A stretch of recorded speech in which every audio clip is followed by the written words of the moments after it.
দুনিয়ার বান্দাগণ আল্লাহর বান্দাগণ কয় শ্রেণীতে বিভক্ত বলছি? দুই শ্রেণীতে। একটা সে প্রকৃত অর্থেই সে আল্লাহর বান্দা, আর একটা দ্বিতীয় শ্রেণী কি বললাম? অহংকারী। কি বলছি বলেন? অহংকারী। অহংকারী কেন? এর সাথে একটা প্রশ্ন যুক্ত করে বলি, কেন অহংকারী বলছি আমাকে বলেন।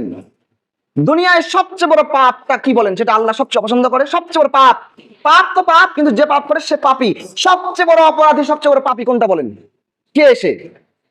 কাকে বলা হয় দুনিয়ার সবচেয়ে বড় পাপ কোনটা? পাপ করার কারণে ব্যক্তি যেটা হয় বড় পাপী কে? একটু বলেন দেখি, এক বাক্যে, এক শব্দে বলেন দুনিয়ার সবচেয়ে বড় পাপী কে? বলেন, বোঝান, উত্তর দেন। কে? যে শিরিক করে তাকে কি বলা হয়?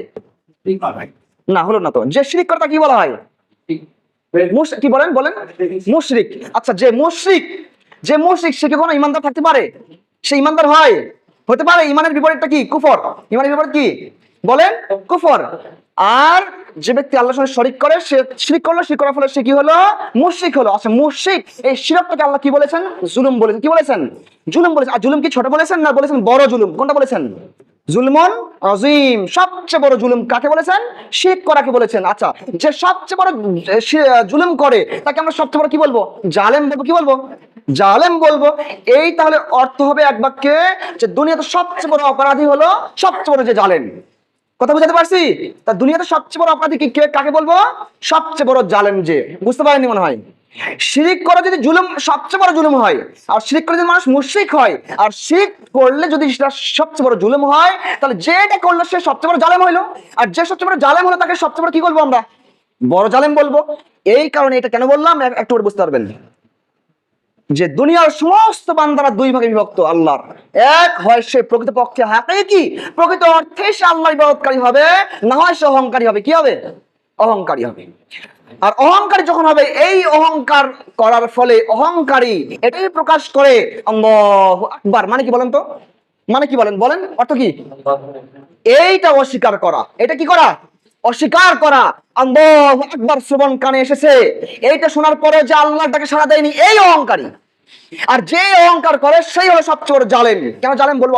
অথবা মান তারাকা সালাতা, যে ব্যক্তি ইচ্ছাকৃতভাবে এক ওয়াক্ত সালাত ছেড়ে দিল, আল্লাহু আকবার শ্রবণ শুনতে পেয়েছে, শুনে অগ্রাহ্য করেছে, মূল্য দেয়নি, এ হলো সবচেয়ে বড় মুশরিক, এ সবচেয়ে বড় জালেম, এ হলো সবচেয়ে বড় অপরাধী। শিরকের চেয়েও ভয়াবহ এটা।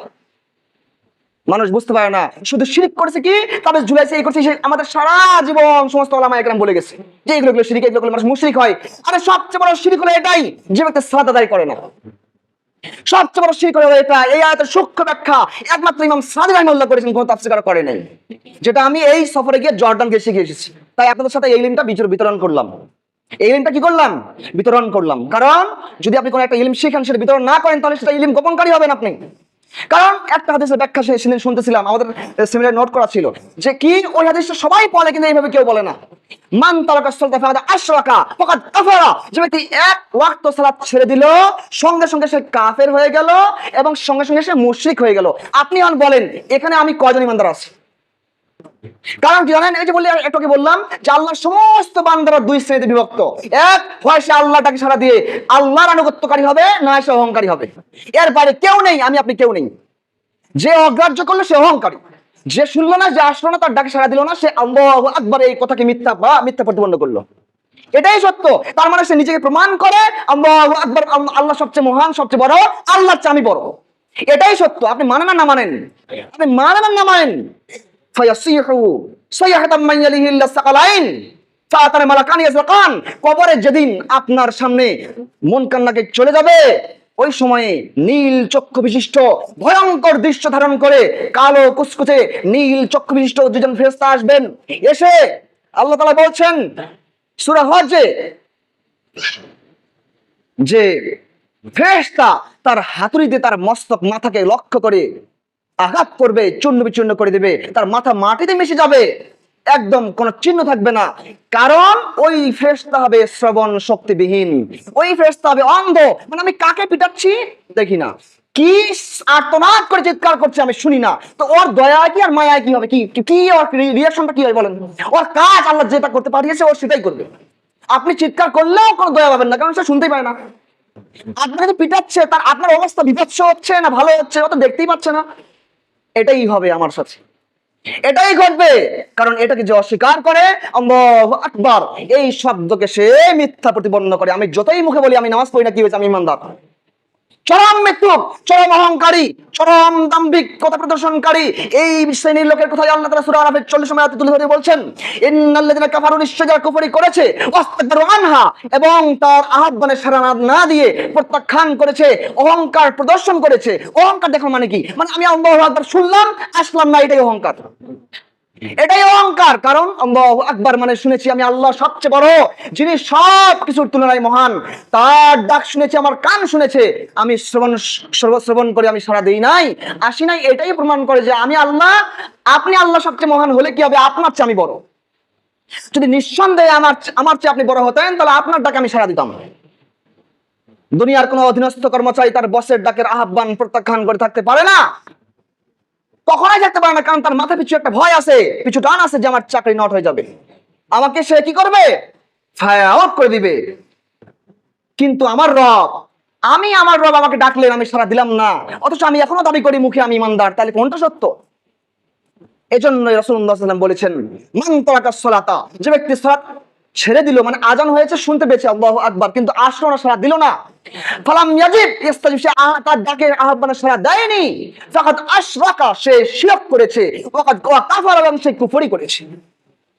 আর যখন সে কুফরি করে, ওই ব্যক্তি কি কুফরের বিপরীত হলো ঈমান, তখন সে কি ঈমানদার থাকতে পারে? বলেন, বোঝেন আমাকে, কিভাবে থাকতে পারে? এজন্যই আল্লাহ তাআলা বলছেন, ইন্নাল্লাযিনা কাফারু, নিশ্চয় যারা কুফরি করেছে, ওয়াস্তাকবারু আনহা, অহংকার প্রদর্শন করেছে, অহংকার দেখিয়েছে, লা তুফাত্তাহু লাহুম আবওয়াবুস সামা, এদের জন্য আসমানের দরজা খোলা হবে না। এই যে এটা হলো তৃতীয় স্তর। ওই যে বললাম ফাহুয়া ফিল আখিরাতি মিনাল খাসিরিন, পরকালে চূড়ান্ত ক্ষতিগ্রস্ত হওয়ার এটা তৃতীয় স্তর।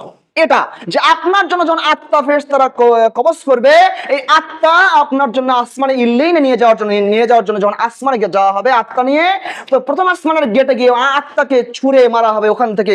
আল্লাহ তাআলা বলছেন, ফাতাহতাফুহু তায়রু আও তাহবি বিহির রিহু বিমাকানিন সাহিক, ওখান থেকে ফেরেশতারা আল্লাহর আদেশে ওই আত্মাকে ধরে এভাবে এমন ছোটরে দুনিয়ার দিকে লক্ষ্য করে ছুঁড়ে মারবে, আপনার অস্তিত্ব যে কোথায় হারিয়ে যাবে আপনি খুঁজে পাবেন না।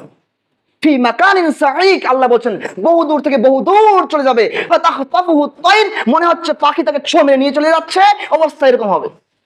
আও তাহবি বিহির রিহ, অথবা প্রবল বাতাস, আমরা 40,000 ফিট উপরে বিমানে চলতেছি, হ্যাঁ, ওই সময় দেখতেছি ওই মেঘের নিচে কতগুলো স্তর আছে, ওইখান থেকে ওই মেঘ তার নিচে, মেঘ তার নিচে, মেঘ তার নিচে, মেঘের স্তরের শেষ নাই, স্তরের কোনো শেষ নাই। কতগুলো যে স্তর হতে পারে, এক একটা মেঘপুঞ্জের এক একটা ওজন যে কত ভারী, মানুষের কল্পনার বাইরে। অথচ এইগুলোকে মহা শক্তি দিয়ে, বাতাস দিয়ে আল্লাহ তাআলা ওই মেঘ খণ্ডগুলোকে পরিচালনা করে এক জায়গা থেকে আরেক জায়গায় নিয়ে যান, এটা আল্লাহ বলছেন।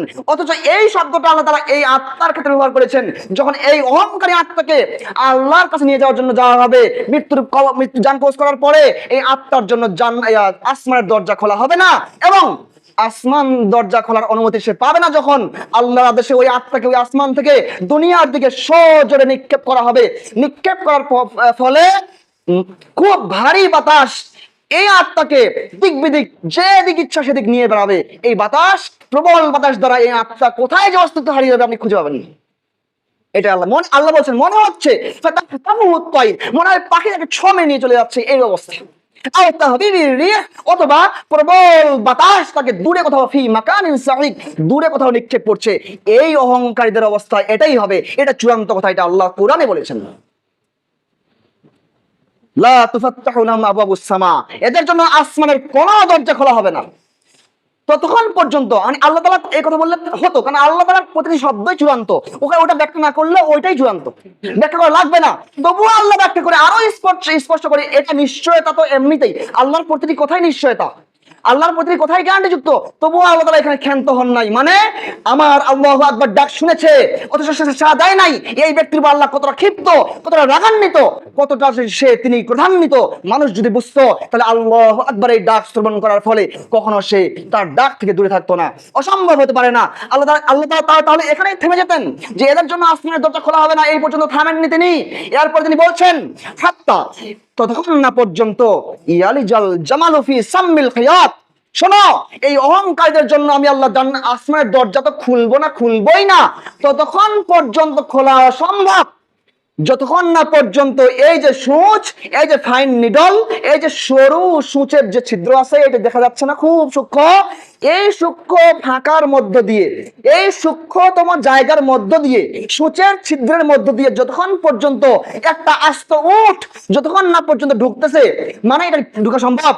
ঢোকা সম্ভব? বলেন সম্ভব? সম্ভব। আল্লাহ উদাহরণ দিচ্ছেন কিভাবে, দেখেন আল্লাহ সেট করছেন কিভাবে। তিনি বলেন যে উট যদি এই সুইয়ের ছিদ্র দিয়ে ঢুকতে পারে, তাহলে তোমার জন্য আসমানের দরজা আমি খুলে দিব, সম্ভব। আর যদি সূচের ছিদ্র দিয়ে উট না ঢুকতে পারে, তাহলে ধরে নাও কোশ্চিন কালে কোনোদিন তোমার জন্য, তুমি অহংকারী, তুমি চূড়ান্ত অহংকারী, তুমি চূড়ান্ত জালেম, তোমার জন্য আমি কোনোদিন এই সূচের ছিদ্র দিয়ে উট যতদিন ঢুকবে না, প্রবেশ করবে না, ততদিন তোমার জন্য আমি আসমানের দরজাও খুলব না। নাউজুবিল্লাহ, সুবহানাল্লাহ। না এখানে